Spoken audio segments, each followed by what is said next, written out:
أعوذ بالله من الشيطان الرجيم بسم الله الرحمن الرحيم ثاني اثنين إذ هما في الغار آمنت بالله صدق الله العظيم وصدق رسوله النبي الكريم اللهم صل على سيدنا ومولانا محمد معدن الجود والكرم وعلى آله وبارك وسلم. حمد و صلوات کے بعد میرے پیارے اسلام بھائیوں، آئیں درود پاک کی فضیلت سنتے ہیں کہ نبی کریم رؤوف رحیم صلی اللہ تعالی علیہ وآلہ وسلم نے ارشاد فرمایا کہ جس شخص نے مجھ پر ایک مرتبہ درود پاک پڑھا، اللہ تبارک و تعالی اس پر 10 رحمتیں نازل فرمائے گا، اس پر 10 رحمتیں نازل فرمائے گا اور اس کے 10 درجات بلند کرے گا اور اس کے 10 گناہ کو مٹا دے گا. اور پھر فرمایا اور جس شخص نے مجھ پر 10 مرتبہ درود پاک پڑھا، اللہ تبارک و تعالی اس پر 100 رحمتیں نازل فرماتا ہے اور اس کے 100 گناہ مٹا دیتا ہے. اور جو مجھ پر 100 مرتبہ درود پاک پڑھتا ہے، اللہ تعالی اس پر 1000 رحمتیں نازل فرماتا ہے اور اللہ تعالیٰ اس شخص کے آنکھوں کے درمیان لکھ دیتا ہے کہ یہ بندہ نفاق یعنی جہنم کی آگ سے پاک ہے. آئیں میرے پیارے اسلام بھائیوں، میں اور آپ مل کے نیت بھی کریں کہ انشاءاللہ ہم بھی کم از کم 313 مرتبہ حضور صلی اللہ علیہ وسلم کی ذات اقدس پر درود پاک روزانہ پڑھیں گے انشاءاللہ. ایک مرتبہ اصول برکت کے لیے حضور سید عالم صلی اللہ تعالی علیہ وآلہ وسلم کی بارگاہ میں ہدیہ درود السلام پیش کرتے ہیں. الصلاۃ والسلام علیک یا رسول اللہ، الصلاۃ والسلام علیک یا حبیب اللہ، الصلاۃ والسلام علیک یا نبی اللہ وعلی آلک واصحابک یا نور اللہ. حمد و صلوات کے بعد اسلام بھائیوں، میں نے جو آپ کے سامنے قرآن مجید فرقان حمید کی آیت کریمہ کا کچھ حصہ تلاوت کیا، اس میں اللہ تبارک و تعالیٰ نے ہجرت کے موقع پر حضور سید عالم صلی اللہ علیہ وسلم اور آپ کے یار غار حضرت ابو بکر صدیق رضی اللہ تعالیٰ عنہ کا تذکرہ فرمایا. چنانچہ رب تعالیٰ نے ارشاد فرمایا ثانی اثنین اذ ہما فی الغار، 2 جان جب وہ دونوں غار میں تھے. اس کا ترجمہ کچھ یوں ہے کہ وہ جان جب وہ دونوں غار میں تھے. تو اسلامی بھائیوں، جب مشرکین مکہ نے دیکھا کہ اسلام روز بروز بڑھتا جا رہا ہے تو انہوں نے مسلمانوں پر طرح طرح کے ظلم ڈھانا شروع کر دیے، یعنی مسلمانوں کو طرح طرح سے پریشان کیا، طرح طرح سے ان کے اوپر ظلم کرتے. پھر بھی اسلام دن بہ دن بڑھتا جا رہا تھا تو انہوں نے فیصلہ کیا کہ بالآخر اس نبی کو ہی ختم کر دیتے ہیں جس کے ذریعے سے اسلام بڑھتا جا رہا ہے. تو پھر کیا ہوا؟ اس کا ترجمہ اس کا ذکر اللہ تبارک و تعالیٰ نے قرآن پاک میں ارشاد فرمایا. اللہ تبارک و تعالیٰ نے فرمایا یریدون لیطفئوا نور اللہ بافواہہم واللہ متم نورہ ولو کرہ الکافرون. اور چاہتے ہیں کہ اللہ کا نور اپنے منہ سے بچھا دے اور اللہ کو اپنا نور پورا کرنا پڑا چاہے برا مانے کافر. کیا مطلب؟ یعنی اللہ تعالی نے فرمایا کہ اے کافر تم نور خدا کو بجھاتے رہو گے میں خدا ہو کے چمکاتا رہوں گا. یعنی انہوں نے حضور صلی اللہ علیہ وسلم کو مٹانے کی کوشش کی لیکن اللہ تبارک و تعالی نے فرمایا کہ تم میرے اس نور کو مٹاتے رہو گے اور میں ہر مقام پر اس نور کو چمکاتا رہوں گا. یہاں پہ علامہ اقبال رحمت اللہ تعالی نے بڑا ہی زبردست شاعر لکھا ہے. سنا کہ علامہ اقبال رحمت اللہ تعالی علیہ نے کتنی پیاری بات لکھی کہ فانوس بن کے جس کی حفاظت ہوا کرے وہ شمع کیا بجھے جسے روشن خدا کرے. اب کفار و مشرکین بہت پریشان ہو گئے کہ سمجھ نہیں آتا کہ جو بھی جاتا ہے واپس نہیں آتا. صدیق گیا وہ نہیں آیا, عمر گیا وہ نہیں آیا, اور وہ عمر وہ کہتا تھا کہ عمر کہتا تھا کہ ابھی محمد کا سر لاتا ہوں, یعنی ابھی میں جاتا ہوں جا کر محمد کا سر لاتا ہوں.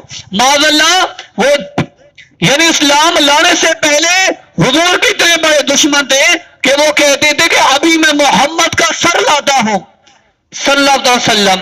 وہ بھی جب گئے حضور کے پاس قتل کرنے کے ارادے سے گئے تو وہاں گئے تو وہی کے ہو کے رہ گئے.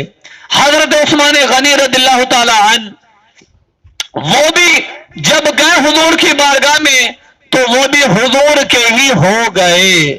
جب کفار مکہ نے دیکھا کہ اسلام دن با دن بڑھتا جا رہا ہے انہوں نے طرح طرح سے مسلمانوں پر تکلیفیں ڈھائی, ان کو پریشان کیا, لیکن پھر بھی اسلام دن با دن بڑھتا رہا. کیوں؟ کیونکہ اللہ تبارک و تعالی نے فرما دیا کہ اے کفارو کہ تم میرے نور کو بجھاتے رہو گے اور میں اپنے نور کو ہر جگہ پر بلند و بالا کرتا رہوں گا, یعنی چمکاتا رہوں گا. تو پھر کیا ہوا کہ دار الندوہ کی جگہ پر اب آدھی رات کا وقت ہے, یعنی جب حضور کو اب قتل کرنے کا ارادہ کیا, یعنی پہلے طرح طرح سے مسلمانوں کو پریشان کیا, طرح طرح سے تکلیفیں دی, طرح طرح سے پریشان کیا, لیکن اس کا کوئی رزلٹ نہیں آیا. کیا ہوا کہ اسلام مزید عروج پر آ رہا تھا. تو پھر کیا کیا انہوں نے کہا کہ اس نبی کو ختم کر دیتے ہیں, یہ نبی جب ختم ہو گئے تو اسلام خود بخود ختم ہو جائے گا. اب کیا ہوا کہ آدھی رات کا وقت تھا, دار الندوہ میں وہ جمع ہو گئے, گفتگو شروع تھی کہ دروازہ کھٹکایا گیا, پوچھا کون, تو پھر آواز آئی دروازہ کھولو. جب دروازہ کھولا تو پھر کیا ہوتا ہے, کیا دیکھتے ہیں کہ ایک سفید ریش بزرگ لمبی لمبی داڑھی والے آئے اور انہوں نے کہا دروازہ کھولو. پھر ان سے سوال کیا گیا, جو لوگ مشورہ کر رہے تھے, جو لوگ حضور کو مارنے کا مشورہ کر رہے تھے, معذلہ قتل کرنے کا, اب وہ مشورہ کر رہے کہ اچانک دروازہ بجا. تو پھر دروازہ پہلے پوچھا کون, کہا کہ کھولو. پھر پوچھا اب ہو کون, یعنی ایک ایسا شخص آیا جو بزرگ شخص ہے, اس کی بڑی بڑی داڑھی ہے. پوچھا کون, انتر آیا, کہا میں شیطان ہوں. میں کون ہوں؟ شیطان ہوں. کہا کہ کیوں آئے ہو تم؟ بولے تم جس کام کرنے کا ارادہ کر رہے ہو میں بھی اسی کام کے لیے آیا ہوں. یعنی ان کے دل میں یہ تھا معاذ اللہ کہ ہم محمد کو قتل کریں گے. تو شیطان نے کہا کہ میں بھی اسی کام میں تمہاری مدد کرنے آیا ہوں. جب ابو جہل نے دیکھا تو ابو جہل نے فوراً صدارت کی کرسی چھوڑ دی اور اسے کہا کہ آپ آجو بیٹھو, آپ تو ہمارے بڑے ہیں, کیونکہ جو کام ہم کرنا چاہ رہے ہیں آپ بھی اسے کرنے کے لیے آئے ہیں. تو پھر کیا ہوتا ہے, پھر شیطان نے ایک کو کہا شیطان نے لوگوں سے مشورہ لینا شروع کیا، یعنی سب کو بٹھا دیا، سارے بیٹھ گئے۔ اس کے بعد شیطان نے کہا کہ پہلے مشورہ دو کہ کیسے محمد کو قتل کیا جائے صلی اللہ تعالی وسلم۔ تو پھر ایک شخص نے مشورہ دیا کہ ایسے کرو کہ اسے باندھ دیا جائے، پہلے باندھ دیا جائے پھر اس کے بعد قتل کیا جائے۔ لیکن شیطان نے کہا کہ ارے عقل کے اندھ ہو، اگر کوئی اسے باندھ نہیں جائے گا تو وہ تو اسی کا ہو جائے گا۔ کیوں؟ کیونکہ لوگ ان کے ایسے دیوانے ہیں، کوئی چاہتا ان کے قریب قتل کرنے کے ارادے سے ان کا کلام سنتا ہے تو ان کا دیوانہ ہو جاتا ہے، کوئی چاہتا ہے ان کی مسکراہٹ سنتا ہے تو ان کا دیوانہ ہو جاتا ہے۔ اگر کوئی تم کہتے ہو کہ اسے باندھ دو، پہلے اگر کوئی اسے باندھے گا، کیا پہلے باندھنے سے پہلے اس کو دیکھتے دیوانہ نہیں ہوگا؟ تو شیطان نے کہا کہ تمہاری رائے بھی صحیح نہیں ہے، تم ایسے کرو تم بھی بیٹھ جاؤ۔ پھر اسے بٹھا دیا گیا۔ پھر ایک اور کھڑا ہوا، اس نے کہا کہ سارے مل کے ایک ہی دم حضور کو مل کے محمد کو قتل کر دیں۔ پھر شیطان نے کہا یہ رائے صحیح ہے۔ پھر اس کے بعد 40 بڑے بڑے قبیلوں کے سردار جمع کیے گئے اور سب سے مشورہ کیا گیا، اور بالآخر حضور کو قتل کرنے کے ارادے سے سارے جمع ہو گئے اور حضور کے گھر سارے جمع ہو گئے۔ اب حضور کمرے میں آرام فرمائیں تو سارے آئے، کہا کہ آج بس محمد کو قتل کرنا ہے۔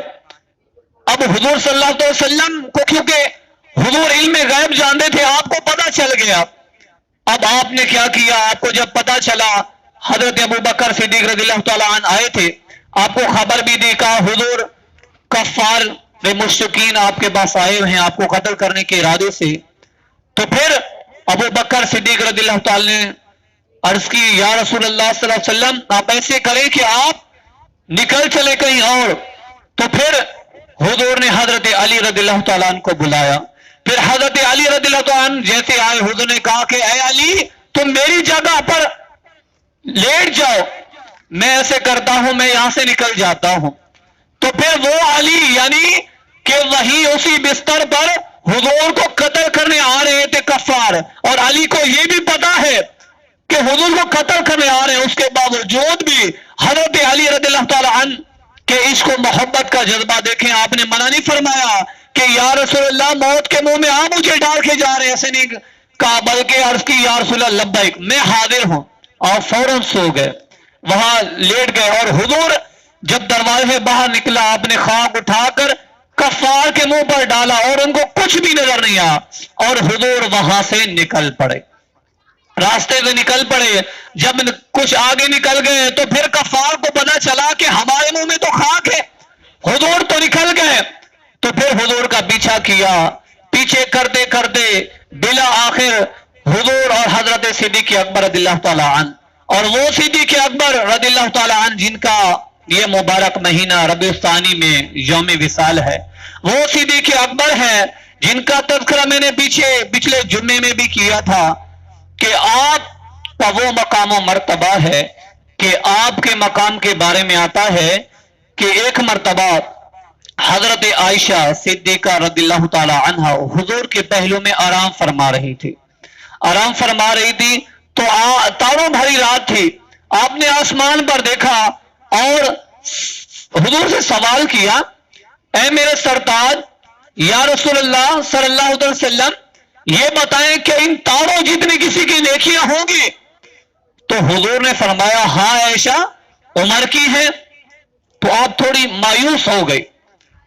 تو پھر حضور نے فرمایا کہ اے عائشہ کیا ہوا رضی اللہ تعالیٰ عنہ؟ تو پھر انہوں نے عرض کی اے میرے سرتاج اصل میں جو میں سننا چاہتی تھی، جو میرے دل میں تھا، آپ نے وہ جواب نہیں دیا۔ میرے دل میں یہ تھا کہ آپ میرے والد محترم کا نام لیں گے، لیکن آپ نے عمر کا نام لیا۔ تو پھر حضور صلی اللہ علیہ وسلم نے فرمایا کہ اے عائشہ عمر کی ساری زندگی کی نیکی اور ابو بکر کے صرف وہ غار سور والی ایک نیکی برابر ہے، یعنی آپ کا وہ مقام ہے۔ اور میں آپ کو بتانے جا رہا تھا وہ صدیق اکبر ہے، کبھی جب غار سور کے پاس جا رہے ہیں کبھی حضور کے آگے آ جاتے ہیں، کبھی سیر پہ آ جاتے ہیں، کبھی پیچھے آ جاتے ہیں۔ حضور نے کہا کہ اے ابو بکر کیا ہوا کہ تم کبھی میرے آگے آتے ہو کبھی پیچھے آتے ہو، وجہ کیا ہے؟ عرض کی یا رسول اللہ صلی اللہ علیہ وسلم مجھے شک ہے اور مجھے یہ گمان ہے اگر کوئی تیر مارے یا کوئی تلوار مارے تو سب سے پہلے میں چاہتا ہوں کہ مجھے وہ آ کے لگے، یعنی اپنی جان کی حفاظت کی نہیں ہے، یہ ڈر نہیں ہے کہ کوئی مجھے مار دے، بس فکر یہی ہے کہ یا رسول اللہ آپ کو کوئی نہ مارے۔ اگر کوئی تیر چلنا ہے تو پہلے مجھ پہ چلے، اگر کوئی تلوار چلنا ہے تو پہلے مجھ پہ چلے، یہ عشق و محبت کا جذبہ ہے۔ وہ صدیق اکبر ہیں رضی اللہ تعالی عنہ۔ اسلام بھائیو یہ وہ صدیق اکبر ہیں جن کا یہ جذبہ تھا، وہ صدیق اکبر رضی اللہ تعالی عنہ ہے جن کے بارے میں حضور نے خود فرمایا کہ میں نے سب کا قرض ادا کر دیا لیکن ابو بکر کا قرض میں ادا نہیں کر پایا، اس کا قرض قیامت والے ابو بکر صدیق رضی اللہ تعالی عنہ ہے۔ میرے پیارے اسلام بھائیوں، غار سور کا واقعہ بہت ہی مشہور ہے، یہ حدیث تو آپ نے سنی ہی ہوگی۔ یہاں بات ہے عشق و محبت کی کہ یہاں پہ کیسا عشق و محبت تھا۔ اچھا چلتے چلتے جب غار سور کے پاس پہنچے، جب آگے قریب تو حضرت ابو بکر صدیق رضی اللہ تعالی عنہ کہتے ہیں کہ یا رسول اللہ صلی اللہ علیہ وسلم آپ ذرا رک جائیں، میں جاتا ہوں اس غار میں جا کر دیکھتا ہوں کہ کتنے عرصے اس کو گزر گئے، جا کے دیکھتا ہوں کہ اندر کیسا ہے، جگہ پہلے بنا کے آتا ہوں۔ آپ اندر جاتے ہیں، اندر دیکھا تو بہت ہی بڑے بڑے کھڈے بنے ہوئے، تو پھر آپ نے پہلے اس کو جا کے صاف کیا، صحیح سے صاف کیا۔ جب وہاں پہ چھوٹے چھوٹے کھڈے بنے ہوئے تھے، وہاں کھڈے بھی تھے، آپ نے کیا کیا پہلے اپنا جو آپ نے امامہ پہنا ہوا تھا اسے اٹھایا اور اسے ٹکڑے ٹکڑے کر کے سارے ہی کھڈوں کو بند کر دیا، اس کے بعد ایک کھڈا رہ گیا۔ تو حضور نے کہا کہ اے صدیق رضی اللہ تعالیٰ میں آ جاؤ، تو عرض کی یا رسول اللہ صلی اللہ علیہ وسلم آپ آ جائیں۔ تو پھر جب حضور اندر آئے، حضور آگے تشریف فرما ہے، حضرت ابو بکر صدیق رضی اللہ تعالیٰ عنہ اب ایک کھڈا رہ گیا تھا، اس پر آپ نے کیا کیا اپنی ایڑی رکھ دی اور حضور کو بلا لیا۔ حضور آئے اور حضور سے عرض کی ابو بکر صدیق رضی اللہ تعالیٰ عنہ نے کہ حضور آپ میرے پہلو پر آرام فرمائیں، آپ لیٹ جائیں، انشاءاللہ میں آپ کو پہرا دے رہا ہوں، یعنی کوئی آپ کو قتل کرنے یہاں نہیں آ سکتا، اگر کوئی آئے گا تو پہلے اس کو مجھ سے مقابلہ کرنا پڑے گا۔ یہ ہے آپ کا جذبہ، یہ ہے آپ کا عشق و محبت۔ تو پھر کیا ہوا کہ وہ سانپ جو حضرت موسیٰ علیہ السلام کے دور کا سانپ تھا، اسے پتا چلا کہ کوئی نبی آنے والا ہے، کوئی نبی آنے والا ہے، والضحیٰ کے چہرے والا، واللیل کے زلفوں والا، جسے لوگ دیکھیں گے تو دیکھتے ہی اس کے دیوانے ہو جائیں گے۔ وہ محمد آنے والا ہے کہ جس کے امتی ہوں گے، جو ایک مرتبہ ان کی ذات پر درود پاک پڑھیں گے اللہ تعالیٰ انہیں 10 نیکیاں عطا فرمائے گا۔ وہ نبی آنے والا ہے۔ تو اسے بھی بڑی خواہش ہوئی کہ کاش میں اس نبی کو دیکھوں۔ اب کیا ہوا کہ اس صاحب نے اللہ تعالیٰ سے دعا کیا کہ اللہ مجھے اس وقت تک زندہ رکھ جب تک میں حضور کو نہ دیکھ لوں۔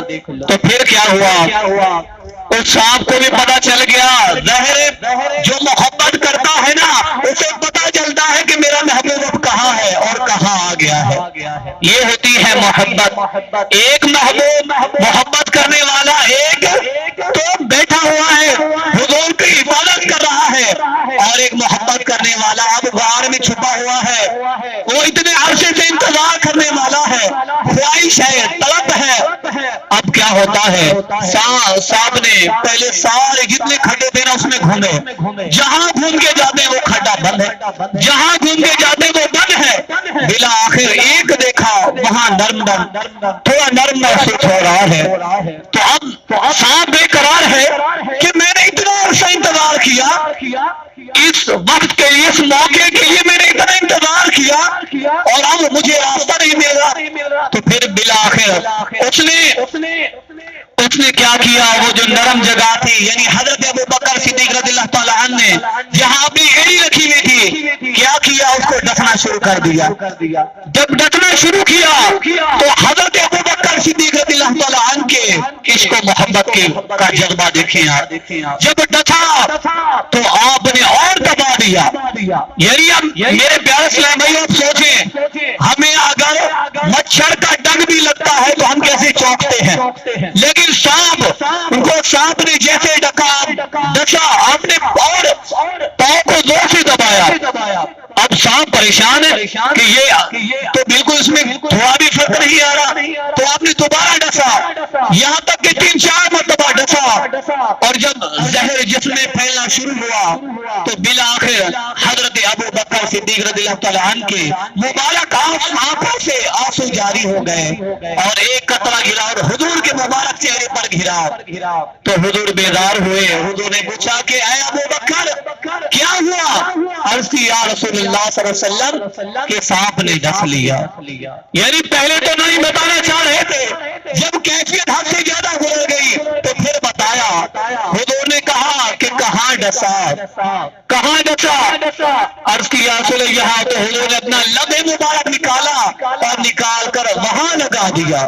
تھوڑی دیر کے بعد پتا چلا کہ ایسا لگتا تھا، ایسے معلوم ہوتا تھا کہ یہاں پہ سانپ نے ڈسا ہی نہیں۔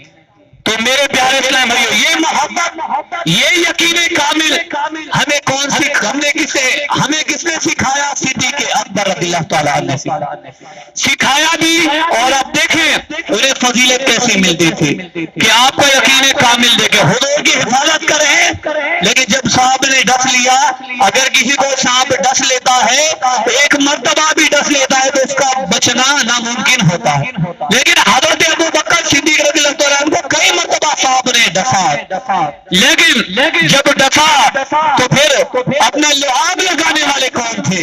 لعاب لگانے والے ہمارے حضور تھے، جن کا لعاب مبارک ہی مبارک ہے، شفا ہی شفا ہے۔ تو میرے پیارے اسلام بھائیوں، بات کرنی اصل حضرت ابوبکر صدیق رضی اللہ تعالیٰ عنہ کو، کیونکہ آپ کا 22 ربیع الثانی یوم وصال ہے، یہ وہ صدیق اکبر رضی اللہ تعالیٰ عنہ ہے جنہوں نے ہمیں سکھایا اور بتایا کہ حضور سے محبت کیسی ہونی چاہیے، حضور سے اگر ایک لگن ہے ہمیں تو کیسی ہونی چاہیے، صرف نعرے نہیں لگانے۔ آج کل کے دور میں کیا ہو رہا ہے؟ نعرے لگائے جا رہے۔ تو پیارے اسلام بھائیوں، ان واقعات سے مجھے اور آپ کو سیکھنا ہے۔ حدیثیں تو ہم سنتے آ رہے ہیں، کتنا عرصہ گزر گیا، یہ واقعات تو سنتے رہتے ہیں۔ تو پیارے اسلام بھائیوں، مجھے اور آپ کو اپنے اندر تبدیلی لانی ہے، اپنی اصلاح کرنی ہے۔ بھائی ہم سنتے تو رہتے ہیں، آپ سنیں کہ ہم حضور کے یہ نعرہ لگا رہے تھے، یا رسول اللہ ہم آپ کے دیوانے ہیں، یا رسول اللہ آپ پر جان قربان، یا رسول اللہ آپ پر جان قربان ہے۔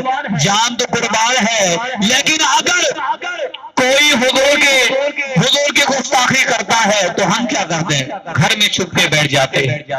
اگر حضور کے فرمان پر عمل کی باری آتی ہے تو ہم گھروں میں بیٹھ جاتے ہیں۔ پھر کیا کرتے ہیں؟ جب نماز کی باری آتی ہے، یہ بھی حضور کا فرمان ہے نا، وہی نماز جس کے متعلق حضور نے فرمایا کہ نماز میری آنکھوں کی ٹھنڈک ہے، پھر کیا ہوتا ہے؟ ہمیں گھریلو کام یاد آ جاتے ہیں۔ یہی ہوتا ہے نا، ہمیں گھریلو کام یاد آتے ہیں۔ اگر ہم کسی کو دعوت نماز کے لیے، تو یار مجھے وہ کام کرنا ہے، گھریلو کام ہے، بھائی بچے بھی ہے، اولاد بھی ہے، زیر نماز پڑھ لے، یہ بھی اچھا اقرار کرتے ہیں۔ آج کل کے دور میں اللہ معاف کر اتنی غفلت ہو گئی ہے کہ کہتے ہیں یار بس نماز تو فرض ہے، کیا کروں؟ اب ظاہر کاروبار کے بارے میں کرنا ہے، اولاد کے بارے میں کرنا ہے۔ تو میرے پیارے اسلام بھائیوں، اگر آپ یہ سوچتے ہیں، یہ بھی بتا رہے کہ نماز فرض ہے، تو پہلے آپ وہ فرض چیز کو ادا تو کریں، جو چیز فرض اس کو ادا تو کریں، جو آپ کے مسائل اللہ تعالیٰ اس کی برکت سے خود حل کر دے گا۔ تو کہنے کا مقصد یہ ہے کہ ہم نعرہ تو لگاتے ہیں، رسول کے غلام ہے، تو میرے پیارے اسلام بھائیوں، میں اور آپ غور کریں کہ ہم حضور کے فرامین پہ کتنا عمل کرنے والے اور کتنا کر رہے ہیں۔ حضور کی حدیثیں سنتے ہی رہتے ہیں، نماز کے متعلق سنتے ہی رہتے ہیں، لیکن ہم حضور کے فرامین پہ اتنا غافل ہیں جتنا حضور نے فرما دی، نماز میری آنکھوں کی ٹھنڈک ہے، نماز دین کا ستون ہے، لیکن میں اور آپ غور کریں کہ ہم کتنا عمل کر رہے ہیں۔ تو میرے پیارے اسلام بھائیوں، صدیق اکبر رضی اللہ تعالیٰ عنہ کی بات بھی ہو رہی تھی۔ یہ وہ صدیق اکبر رضی اللہ تعالیٰ عنہ ہے جن کے متعلق حضور صلی اللہ علیہ وسلم نے فرمایا کہ جنت میں کئی دروازے ہوں گے، روزے کا دروازہ بھی ہوگا کہ جو کوئی اگر روزہ رکھنے والا ہوگا تو اسے وہاں سے ایک آواز آئے گی کہ آ جاؤ، یعنی ایک جنت کا دروازہ ہوگا جہاں سے روزے دار گزریں گے، اور وہاں سے ان کو سزا دی جائے گی کہ آ جاؤ، یہاں سے آ جاؤ، جنت میں داخل ہو جاؤ۔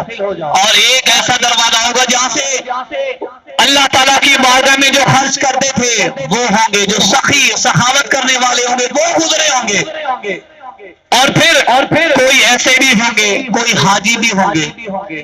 پھر ایک مرتبہ حضرت ابوبکر صدیق رضی اللہ تعالیٰ عنہ نے حضور نے سوال کیا، یا رسول اللہ صلی اللہ علیہ وسلم، کیا کوئی ایسا شخص بھی ہوگا، ایسا بندہ بھی ہوگا جو ان سب دروازوں سے گزرے؟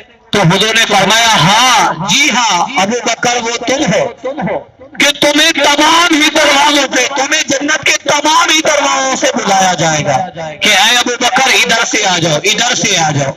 یہ وہ ابوبکر صدیق رضی اللہ تعالیٰ عنہ ہے۔ کیوں ہے؟ کیونکہ آپ نے حضور سے ایسی محبت کی کہ جس کی مثال قائم کر دے۔ تو آج میں اور آپ غور کریں میرے پیارے اسلام بھائی، ہماری محبت کیسی ہے۔ یہ وہ صدیق اکبر رضی اللہ تعالیٰ عنہ جن کو اللہ تبارک و تعالیٰ نے ایسا مقام مرتبہ عطا فرمایا، لیکن آج اسی حضرت ابوبکر صدیق رضی اللہ تعالیٰ عنہ کی گستاخیاں ہو رہی ہیں، لوگ ان کی بے ادبی کرتے ہیں، معاذ اللہ ان کے بارے میں کفر بکتے ہیں، معاذ اللہ کوئی دوسرے گالی گلوچ کرتے ہیں، الامان والحفیظ۔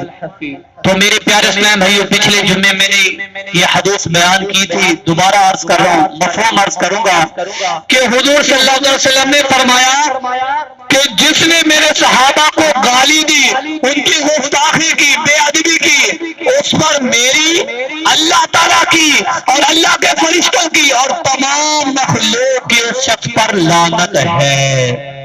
تو میرے پیارے اسلام اس وعید پر غور کریں۔ اگر میں نے اور آپ نے ایسی غلطی کی ہے تو اللہ محفوظ کرے، سچی اللہ تعالیٰ سے توبہ کریں۔ اگر آپ نے کس سے سنا ہے تو اس کے لیے صلاح کریں۔ اللہ تعالیٰ ہمیں گستاخی سے بچائے، اور اللہ تعالیٰ ہمیں حضرت ابوبکر صدیق رضی اللہ تعالیٰ عنہ کے صدقے سے ہمیں بھی اپنے حبیب کا سچا عاشق بنائے، آمین۔ تو میرے پیارے اسلام بھائیوں، ہم حضور کے امتی ہیں، غلام بھی ہیں، الحمدللہ اہل سنت والجماعت سے تعلق رکھتے ہیں۔ تو میرے پیارے اسلام بھائیوں، کوشش کریں کہ نماز کی پابندی کریں۔ اگر کوئی حضور کی گستاخی کرے تو پہلے اسے منہ سے جواب دیں، اگر پھر نہیں سمجھتا تو پہلے تو اپنی طاقت سے اسے بولے۔ اللہ نے اللہ تبارک و تعالیٰ قرآن پاک میں ارشاد فرمایا کہ تم تب تک مومن نہیں بن سکتے جب تک حضور سے محبت اتنی نہیں کرو، یعنی اپنے مال سے، اولاد سے، اپنی عورتوں سے، اپنے تمام خاندان سے زیادہ محمد صلی اللہ علیہ وسلم سے محبت نہ کرو، یعنی اپنے آپ کو اور کر کے تم اتنی محبت حضور سے نہیں کرتے، اس سب سے زیادہ محبت نہیں کرتے، تو تم اس وقت تک مومن نہیں ہو۔ تو میرے پیارے اسلامی اور آپ غور کریں، اللہ تبارک و تعالیٰ کی بارگاہ میں دعا کرتے ہیں کہ جو کچھ ہم نے سنا سیکھا اس کو یاد رکھتے ہوئے دوسروں تک پہنچانے کی توفیق عطا فرمائے، آمین۔ وما علینا الا البلاغ المبین۔ آخر میں